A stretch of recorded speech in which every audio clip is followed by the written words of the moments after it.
ಎಷ್ಟೋ ಜನರಿಗೆ ಈಗಿನ ಕಾಲದಲ್ಲಿ ವಿಜಯಲಕ್ಷ್ಮಿ ಅವ್ರು ಸ್ಫೂರ್ತಿ ಆಗ್ತಾರೆ. ಗಂಡನ್ಗೆ ಎಷ್ಟೇ ಕಷ್ಟ ಆದ್ರೂ ಕೂಡ ಅವರ ಬೆನ್ನೆಲುಬಾಗಿ ನಿಂತ್ಕೊಳ್ತಾರೆ.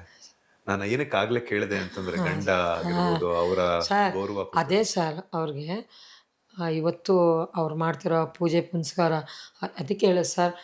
ಹಿರಿಯರು ಆ ಕಾಲದಲ್ಲಿ ಹೇಳ್ತಾಯಿದ್ರು, ಕಟ್ಕೊಂಡವಳು ಕೊನೆ ತನಕ, ಇಟ್ಕೊಂಡವಳು ಇರೋ ಇರೋ ತನಕ, ಕಟ್ಕೊಂಡವನು ಕೊನೆ ತನಕ, ಇಟ್ಕೊಂಡವನು ಇರೋ ತನಕ ಅಂತ. ಜೀವನದಲ್ಲಿ ಒಬ್ಬರೊಬ್ಬರನ್ನ ಅರ್ಥ ಮಾಡ್ಕೊಂಡು ಬದುಕೋದಿದೆಯಲ್ಲ ಅಷ್ಟೇ ಲೈಫು ಸರ್. ಏನಿಲ್ಲ, ಸುಮ್ಮನೆ ಒದ್ದಾಡ್ತೀವಿ. ಆಸ್ತಿ ಮಾಡಿದೆ, ಆ ಕಾರ್ ತಗೊಂಡೆ, ನಾನು ಈ ಕಾರ್ ತಗೊಂಡೆ, ನನ್ನ ಕಾರ್ 5 ಕೋಟಿ, ನನ್ನ ಬಂಗ್ಲೆ 30 ಕೋಟಿ, ನಾನು ಎಷ್ಟು ಚಿನ್ನ, ಏನೂ ತಗೊಂಡೋಗಲ್ಲ. ಸುಮ್ಮನೆ ಸಾಯ್ತೀವಿ.